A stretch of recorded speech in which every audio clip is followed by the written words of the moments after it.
On December 25th, 1965, at 6:36pm on BBC One, Doctor Who's first ever Christmas special, The Feast of Stephen, would air. Today marks this oddity of an episode's 60th anniversary, and so what's better to do than to talk about it. 7.9 million people would watch this event unfold as the Doctor, Stephen and Sarah Kingdom landed in England while running from the Daleks, and led to them experiencing humorous encounters with English police officers and then later messing around in Hollywood during the 20s. As in my review of the entire Daleks Masterplan serial, I discussed somewhat vaguely the events that occurred in it, so let's talk a bit more about the production of the episode first. The origins of this somewhat bizarre episode are the best place to begin, and it all began with the higher-ups of the BBC, specifically Hugh Weldon, ordering the upcoming Daleks Masterplan to be made into a 12-parter instead of the planned 6. This meant that the serial, which was meant to run from the 13th of November to the 18th of December, would now run all the way into the 29th of January the following year. Under the original planned length, this would have meant that the serial would have finished a week before Christmas, and so the episode that would have been aired on that day would have most likely been a one-off episode that would have been followed by another serial, potentially directly going into the massacre. But due to the doubling of the length of the serial, it meant that episode 7 would air on Christmas Day, meaning that due to the nature of Christmas, in which people would not be as likely to be watching the television alongside the general upbeat tone of the day, the serial essentially took a week off of the episode to do its own thing. The story of who came up with each idea that would play into this serial is a bit of a mess, as people had their own ideas that would be reworked by others, but the key writers were Terry Nation, Dennis Spooner and Donald Tosh, alongside director Douglas Camfield. Something to note though is that episode 8 was at one point considered to be a New Year's special as well, and several ideas that were developed for it would be combined into episode 7, where it was decided just to have a single special episode. So the two settings are split up equally. The latter has a much larger scale due to the more chaotic nature of it. The initial half, which takes place in 1960s England, is set at a police station on Christmas Day, with the TARDIS landing, being thought to be an actual police box, and the Doctor nearly getting arrested, while Stephen tries to rescue him and Sarah deals with fixing the scanner eye, which is broken for comedic purposes. There's not a lot of action in this section, but with mostly being talking, and the comedy arising from that. The latter half then moves the setting to 1920s Hollywood, and so we get the characters running around film sets, firstly ruining shots due to believing it all to be real, and then later the filmmakers wanting the characters in their films. And so there's a lot more action in the second half of this episode, notably in the form of a few chases that occur with Stephen, plus some fights which break out. A lot of the comedy comes from the characters being out of place and not understanding the situations around them, something which wouldn't have worked as well if someone from the modern day was still travelling with the Doctor at this point. At this point, the Doctor's companions were Stephen Taylor, a man from the far future who was still quite new at this point, this being his fourth full serial, and Sarah Kingdom, who was also from the future and had only been introduced a few episodes before this, initially as a villain, but would be redeemed. And as many know, this would be her only serial, and so perhaps stretches the term companion here, especially since this is her first trip in the TARDIS.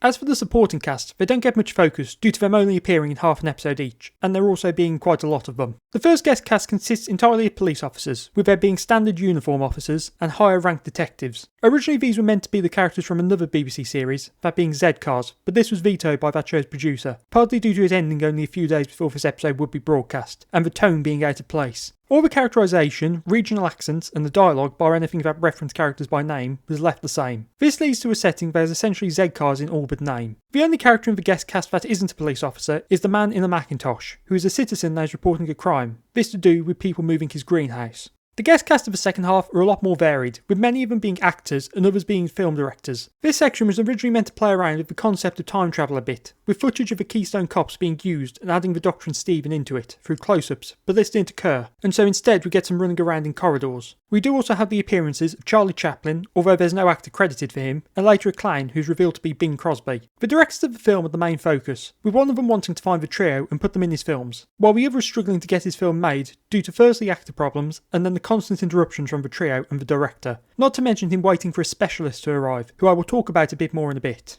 So the guest cast in the first half are quite varied, and obviously used for comedy rather than actual drama, with them all being quite one note, and those of which have names could just be nameless at the end of the day. Most of them are straight men, with the main characters adding the comedy and sometimes cartoony elements to the setting, through them being the ones out of place. While the characters in the second half are more overtly cartoonish, with several of them creating comedy rather than reacting to situations in humorous ways. Both of these guest casts work well to give us two distinct settings, which while not fully realised are quite fun and alive. A notable part of the comedy in this serial are the fourth wall breaks, which are used throughout, with there being subtle ones, to ones that make you question the reality of the series itself. The first of these is in the police station, and is based around the character of a man in a Macintosh, due to the Doctor believing he has seen the man before. This being a fourth wall break as the man was played by Red Pritchard, who had previously played Ben DeHere in The Crusade earlier that same year. And this is added to by the fact that the Doctor actually recognises him from that place as well. Another notable fourth wall break is the use of silent film caption cards, or intertitles during the scene set in Hollywood, which are used for a few scene transitions, which actually work quite well for the reconstructions. A more minor thing is that of Bing Crosby, who was played by Robert Jewell, who was usually employed as a Dalek operator, in fact the head Dalek operator. This is a minor fourth wall break, and really only one that is there for people in the know, as what we have is an episode of a Dalek serial which doesn't feature the Daleks, and instead we have one of their operators, who isn't usually seen, making an appearance. Now there is a fourth wall break which only exists in the loose canon reconstruction of the episode, that concerning the character of Professor Webster. In the episode, Professor Webster is an expert on Arabian culture, who the director is waiting for, and so the Doctor is mistaken to be him, and given Hartnell's ad-libbed Arabic, he's definitely not an expert on it. At the end of the episode, once the main trio have left, Professor Webster makes an appearance in the chaos that has been left behind and speaks with the director. This is where loose canon comes in, as due to a lack of photographs for the actor, they decided to use Hartnell in his place, and so we have a Doctor duplicate that only exists in this version.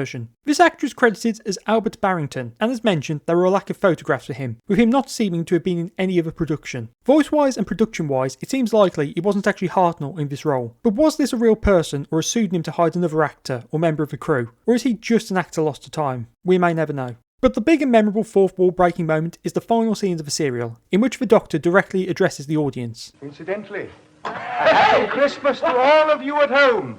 This scene is quite infamous and the highlight of the episode, as the show has never done anything like this before. The origins of it are a bit unknown, as it was in the camera script, and so who added it is entirely unknown, although Hartnell did flub it a bit, as he was meant to say, to all of you too, but instead said, to all of you at home. It's a very minor change and slightly shifts the meaning of it, with him being more direct when talking to the audience. As for the episode's missing status, it's probably the episode we have the most definitive idea about its status. So like many episodes of 60s Doctor Who and 60s television in general, this episode is missing. But how missing this episode is more so than others. We do have the audio which survived due to fans recording it on broadcast, but there are no telesnaps, as John Cura was not being hired by the production team of this time. But unlike other episodes of Masterplan, we do have some off-air photographs which were taken by Robert Jewell, as to make note of his appearance, which was a much larger role than his usual ones. This is somewhat ironic, as it means that more of this episode survives than the rest of Masterplan, but the only reason it can be ironic is due to the tragedy of this episode's chance of existing. So I just have to say it, but this episode is the most likely episode of Classic Who to not exist in any form. By this point of the show's run, the overseas sales were dropping due to Dalek Mania beginning to fall off, combined with a drop in quality due to the change of producer. But this serial was never even sold due to Australia finding the serial would have required too much editing to make it suitable for broadcast, and so a copy was made for a review board to check out, but no other copies after that. And since Australia tended to foot a large part of the bill for the overseas sales, it meant that no other countries were interested. But this episode didn't even make it that far, as since it was a Christmas episode, and therefore more throwaway than any other episode at the time, combined with the fact that it was unlikely it would air at Christmas overseas, it meant that no copies of the episode were ever made, meaning that once the master tape was wiped, something that would have happened quite soon after broadcast due to the nature of it, the episode ceased to exist in any form.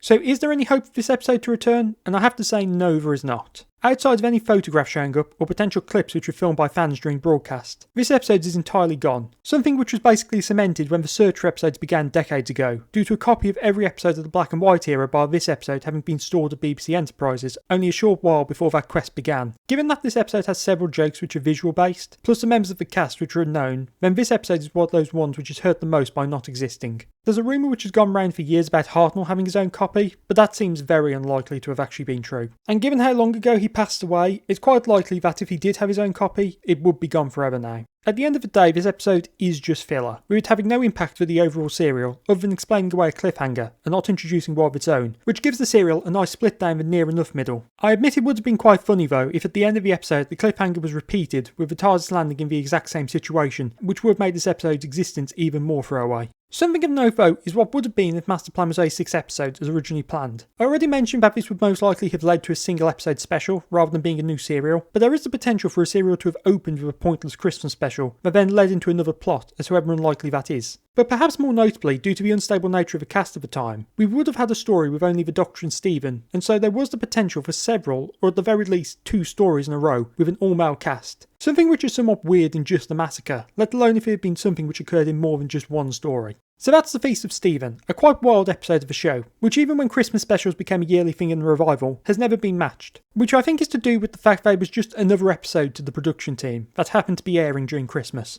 Of course it did its own thing rather than add to the overall serial, and if that serial hadn't been increased to 12 episodes, it would have been its own episode, and presumably quite different due to a different writing team behind it. It's a fun 24-ish minutes of television, which is completely out of place for the series, and brings the current story to a halt for a week. But it's an enjoyable series of events, which ends with one of the most notable moments of the Hartnell era. While it can be difficult to watch due to it only being able to be watched through Telesnap reconstructions, it is a fun one episode just to watch on Christmas, or in the festive period. So on this 60th anniversary of a production oddity, I want to wish a Merry Christmas to all of you at home.